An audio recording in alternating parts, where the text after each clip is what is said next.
going on, YouTube? This is my DOD delete video that I'm doing on my 2008 Envoy Denali. This will be the same for any Gen 4 LS engine. I bought this vehicle at a really good price.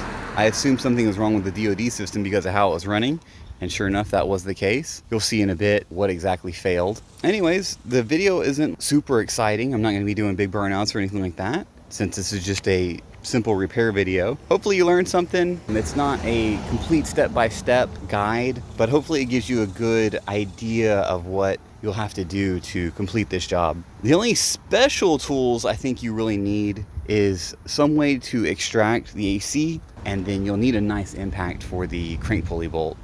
Anyways, check it out. This is step one. Got to drain the old AC. And then you always note how much fluid is coming out.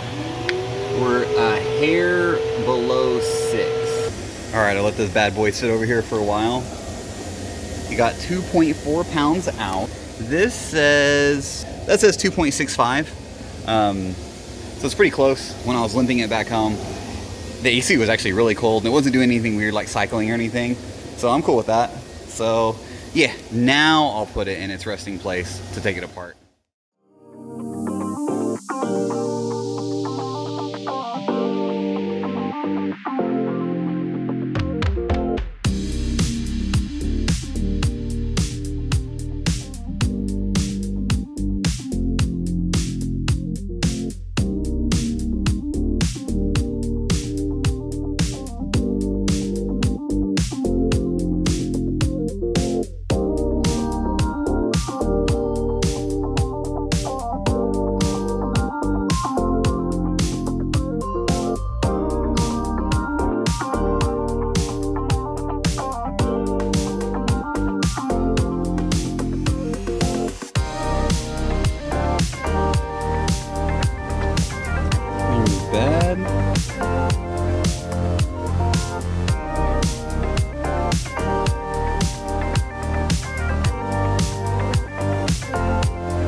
All right, this is, I think, day 3 working on this. Not super hardcore pumping, but working on it an hour or two, a couple days. So I was able to snag out the clutch fan. Which I ended up doing is getting a small pipe wrench, using the old belt because it's damaged already, to kind of protect the surface.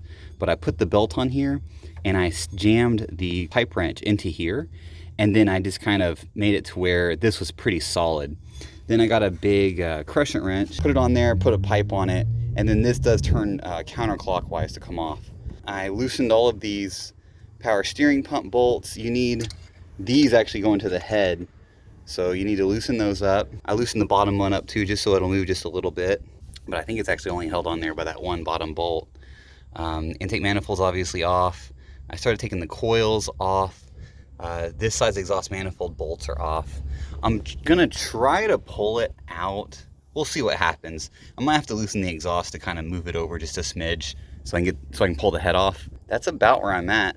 I've learned that all this AC stuff over here is kind of a pain in the ass to work around. If you can leave the O-rings and stuff alone, it's probably better to do that. I'm pretty dang close to pulling the valve covers off and trying to removing a head.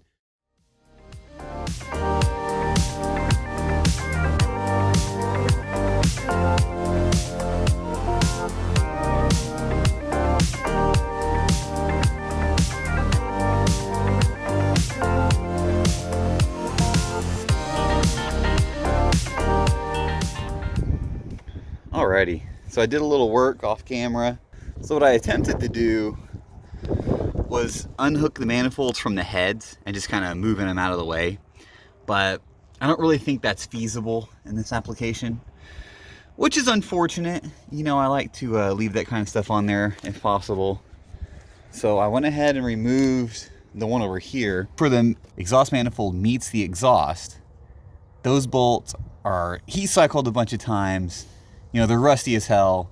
They're really stuck. So I used some penetrating lubricant. I sprayed it on there a couple times over the course of a couple days. And then I was able to get those bolts off with relative ease, considering.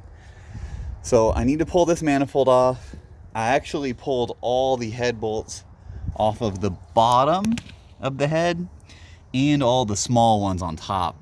So I think I'm just gonna go ahead and pull this driver's side head off now, you know, just so I can feel like I'm more accomplished.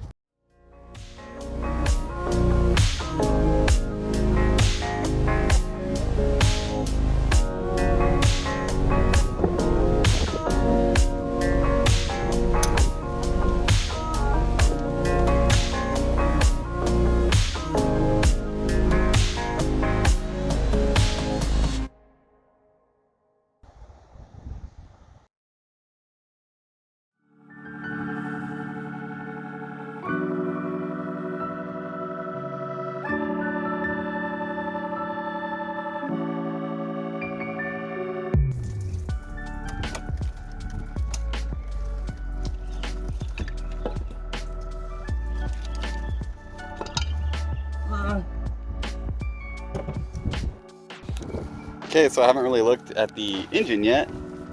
We'll check that out first. Wow, look at that stuff.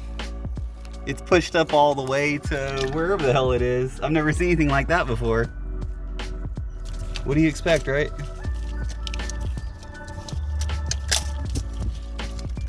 Reuse these head gaskets? Nah, I'm playing. Some people would, but I do only want to do this one time. So that push rod is all jacked up. You can see that's the cylinder. It doesn't look like the rest on those valves. And here's where that push rod was rubbing up against the casting here. It doesn't look like it's like damaged. I mean, I don't think that part even really seals on anything. So I'll probably just file this down just for good measure. But I'm gonna clean this head up, change the valve springs, and then of course just reuse the heads. I mean, I don't see how anything would really be wrong with them.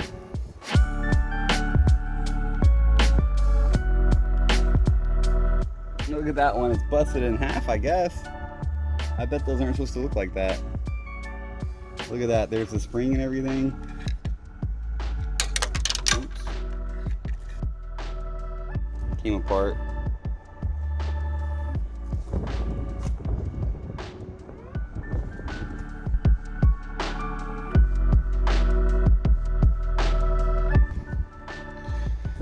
Here's the update. Got the heads off. I actually prepped the head gasket area pretty good with a razor blade. So now I need to pull this crank bolt out of there to have a really nice impact wrench, my buddies. This is what I use, again, my buddies, to get the crank pulley off. You can rent these too, or one similar to that, like from AutoZone or O'Reilly's. So I have to pull that off. Then I can swing the water pump kind of down. We're almost ready to have it completely apart. Look at me go.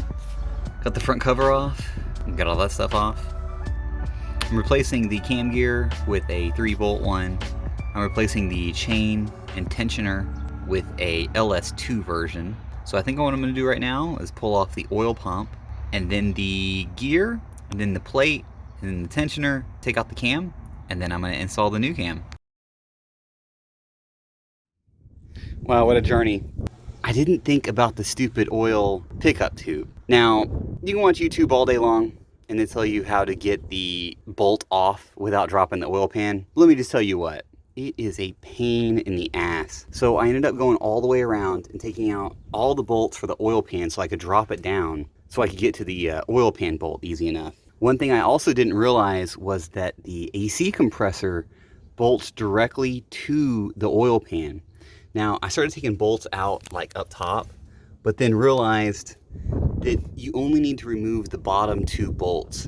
And you can't really do that from the top of the car. You actually have to climb underneath the car to get to those 2 bolts. But once you get those 2 bolts out, and the other, I believe it's 11-ish bolts on the bottom, the oil pan should drop down about 1 inch, which is enough for you to easily get to that bolt. So I finally got the oil pump off. Now I'm gonna, hopefully I can just zap this with my electric impact. And you know, I had my hood closed and everything, but it rained last night and it must have rained freaking hard because it got enough water in here. This stuff started rusting. There's actually standing water in this one. I probably need to go ahead and clean out. So anyways, I'm gonna work on this some more. Luckily, it's just, you can just wipe it right off. I'm gonna continue taking this apart. Then I might actually begin the process. I said this the other day, but I might be for real this time. I might actually start being able to put this thing back together.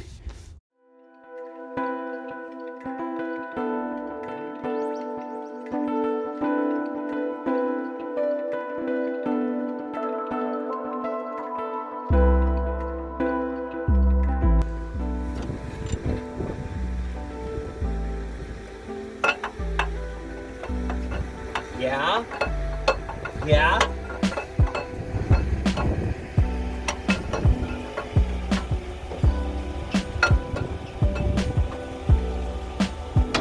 Yeah? Sick.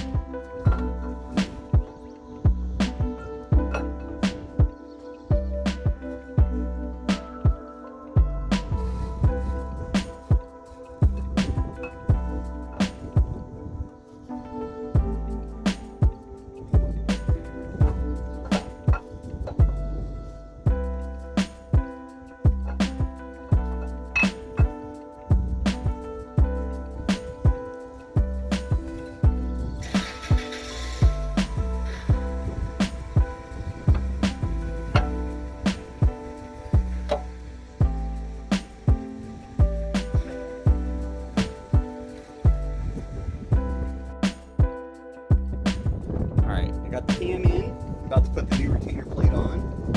I did buy a brand new one. So this gasket is new. I like that.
There's the recap, cams in, dampers on.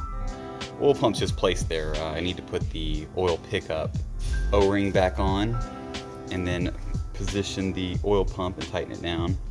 Got that top plate on. I'll put the front cover on so I can align the bottom of the front cover with the bottom of the block, and then I think I'll put the oil pan back up. I've cleaned up the heads pretty well. Kind of cleaned up in these areas where dirt collects. I cleaned the surface okay, and I cleaned the head surface pretty good. I just use a razor blade. Once I get ready for the installation, I'll do a good once over with some, alcohol or something like that to get it all cleaned up. That's about as good as that's gonna get. The last thing to do to prep the head is to install the new springs. I have these Brian Tooley springs here. They're good for 560 lift. There you go. Really like Brian Tooley stuff. My cam's only a 550, so this should be just fine. Yeah, anything Brian Tooley I've used has worked out really well. So I'm gonna use this to compress the springs to get everything out. Comp cams, there's the part number. I've done this job a few times with that thing. It's fairly simple. So you just place this device here, put a couple bolts in there, tighten this down, it pushes the spring down, you can get the keepers out, and that's about it. So anyways, I'll do that all down the line and then we'll get that process started.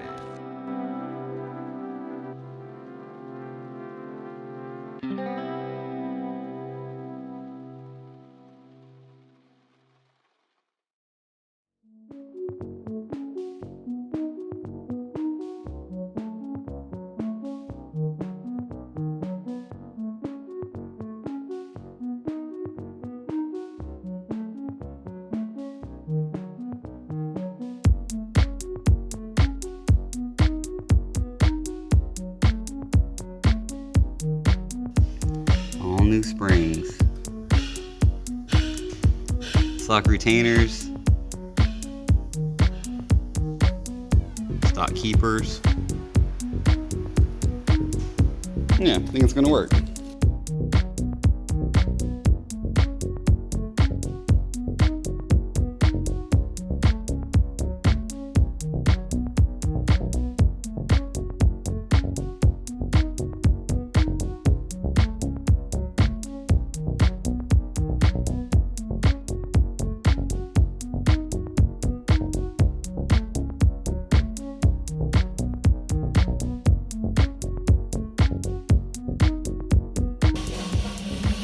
I think it's time for the glamorous part. So I cleaned up the heads pretty well. Cleaned up the where the mounting surfaces are for the head bolts.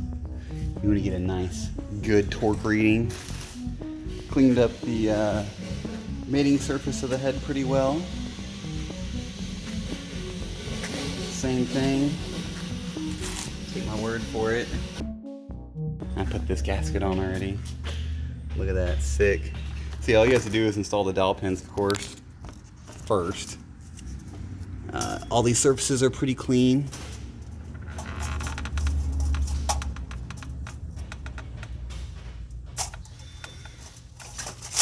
Get this stupid.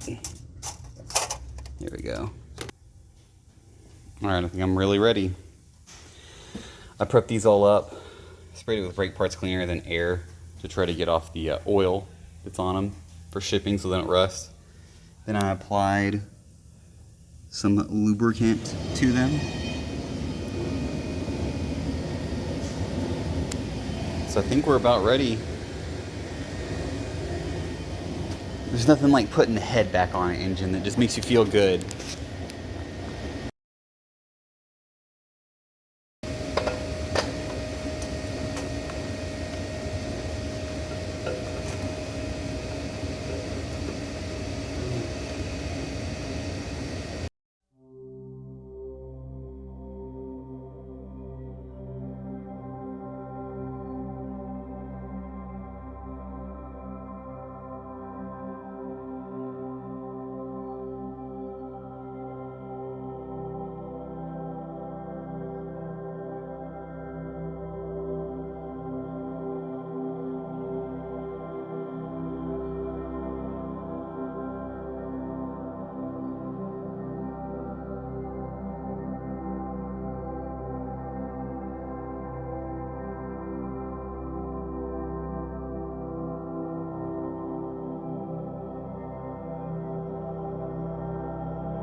Look at that thing. So it is all together, all torqued. It's so together. Hopefully, this will be together for a very long time to come. This last little bit of getting buttoned up, I didn't record, but I took a few pictures. Here they are. If you made it this far, you don't need me to show you the last little bit of getting this thing together because, well, you did it. Once I got this together, it fired up right away and everything was great. If you watch this far, gosh darn, I sure do appreciate it. It's not too bad of a job if you're familiar with these and or mechanically inclined and, you know, have some time that you can kind of work at your own pace. Just make sure you keep track of all your bolts and everything. Take care.